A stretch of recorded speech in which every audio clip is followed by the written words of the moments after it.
Welcome to the Explainer. So today we're going to demystify something absolutely crucial, the bridge between human language and discrete machine models.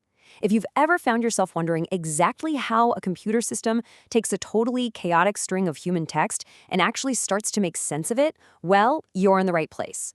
We're going to completely break down the mechanics of natural language preprocessing. Okay, let's dive into this. The absolute fundamental problem we face in NLP is that human language is messy. It's continuous. But machine learning models, they're strictly discrete. Think about it. A model literally cannot read a sentence like, "the cats were running." It has no concept of what a cat even is. It only reads numbers, integers. So preprocessing is that essential translation layer. It's how we take our continuous, chaotic communication and turn it into the clean, discrete numbers that an algorithm can actually chew on. Which brings up a really fascinating puzzle. Just think about this for a second. How exactly do we teach a machine to look at the words run, running, and ran and treat them as the exact same thing when it helps our model, but as completely different things when it doesn't? Like, where does a word even start in a string of text, and what is its actual root? Answering these specific questions is the absolute bedrock of building any effective NLP system. So here's our roadmap for today. First, we'll look at the machine language gap, then the 3 core pre-processing steps. After that, we'll do a quick tools showdown between NLTK and spaCy, reveal some hidden pipeline failure modes, and finally, decode some key pre-processing terms. All right, kicking things off with Section 1, the machine language gap, connecting humans and machines. Without building this bridge properly, honestly, even the most advanced, state-of-the-art machine learning architectures are basically useless. Every single NLP system starts by asking these exact same 3 questions. 1, where does a word start? 2, what is the root of the word? And 3, how do we group variations of a word together? You absolutely have to get this right, because it's classic garbage in, garbage out. If you mess up your tokenization, your model is learning from pure garbage. For instance, say your tokenizer treats the word don't as a single token, but then elsewhere it treats do not with a space as 2 separate tokens. Suddenly your training data distribution splits, the model gets confused, and your accuracy just tanks. Moving right along to Section 2, the 3 pre-processing steps. These are your core operations. We solve this human-machine gap using 3 very distinct operations. Each one has a highly specific job, and as you'll see, each comes with a critical failure mode that you've got to watch out for. The very first step is tokenization. Simply put, this chops a string of text up into individual tokens. But notice how token is kind of a vague word here? That's deliberate. The right level of granularity totally depends on what you're actually trying to do. If you're doing classical NLP, you're almost always looking at word-level tokens. But if you're working with those massive modern transformers, you're actually looking at subwords. And hey, for languages that don't even use whitespace, you might have to tokenize all the way down to the individual character level. Next up in the toolbox, we have stemming. Stemming is essentially just chopping off word suffixes using a rigid set of hard-coded rules. It is incredibly fast, it's very aggressive, and let's be completely honest here, it's pretty dumb. It'll just blindly chop the word running down to run without having a clue what the word actually means. But you know what? It's absolutely fantastic when raw processing speed is your top priority and you can tolerate a little bit of noise in your data. And then there's lemmatization. You can think of this as stemming's highly educated cousin. Lemmatization reduces a word to its actual proper dictionary form, which we call the lemma, and it does this using actual grammar knowledge. It's definitely a slower process, but it is way more accurate. For it to work properly, it relies on a lookup table or a morphological analyzer. That way, it actually understands that a word like ran is just the past tense of run. And this brilliantly illustrates the real-world difference between the 2 approaches.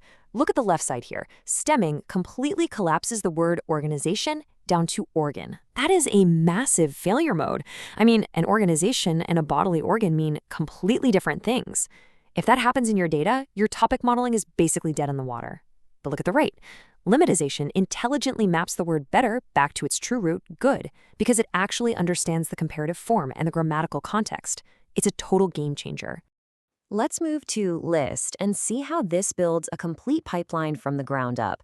Step 1 is usually a simple regex word tokenizer, maybe just splitting things up based on non-alphanumeric characters. Step 2 applies a porter stemmer, reading a top-down list of suffix rules to just strip those words down.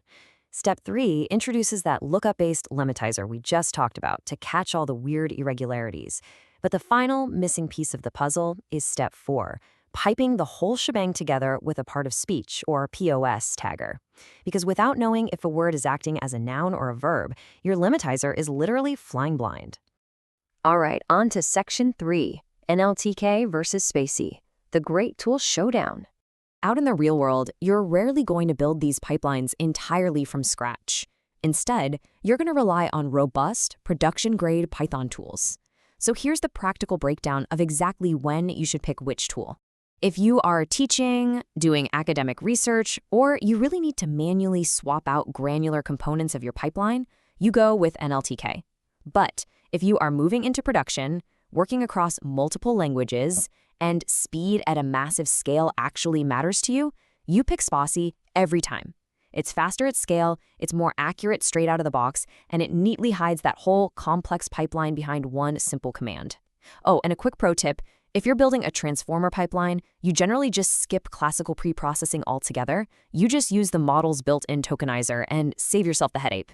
Moving to section 4, hidden pipeline failure modes. These are the traps waiting for you in the dark. See, most tutorials out there will teach you the basic algorithms and then just call it a day. But we're going to go a little deeper here. We really need to talk about the monsters waiting in the dark of actual production deployments. There are 2 very specific, highly destructive traps that will silently wreck your pre-processing pipeline if you aren't prepared for them. Trap number 1 is reproducibility drift. A lot of folks don't realize this, but libraries like NLTK and spaCy actually change their tokenization and lemmatization behaviors between version updates. Seriously, what produced 2 tokens in version 2 might suddenly produce just 1 single token in version 3. If your model trained on one data distribution but is doing inference on another, your accuracy just quietly degrades in the background. You absolutely have to pin your library versions. Trap number 2 is training and inference mismatch. This happens when you train your model with really aggressive preprocessing, like forcing everything to lowercase and stemming every single word. But then you deploy it and just feed it raw, untouched user input. If you do that, your performance will literally crater. So, the crucial point is this. If you preprocess your data during training, you absolutely must run the identical function during inference. Period. No exceptions. This is the golden rule of deploying NLP models. You have to ship your preprocessing logic as a function tucked inside the model package itself. Don't just leave it as some random separate script that a downstream serving team might accidentally rewrite or tweak. Which finally brings us to section 5, key preprocessing terms. Let's decode the jargon. Now, what's really interesting about this slide is how it cuts right through the noise. Let's get total clarity on what people say versus what they actually mean. A token isn't necessarily just a word. It is literally whatever unit the model is designed to consume, whether that's a whole word, a subword, or just a single byte. A stem is strictly the result of rule-based suffix stripping, and honestly, it's not always a real recognizable word. A lemma, on the other hand, is the true dictionary form of a word, but finding it requires knowing the grammatical context. That's where the POS tag comes in. It provides that much-needed context by identifying the part of speech. And lastly, morphology simply refers to the word shape rules based on things like tense, number, and case, which is exactly the rule set that lemmatization relies on.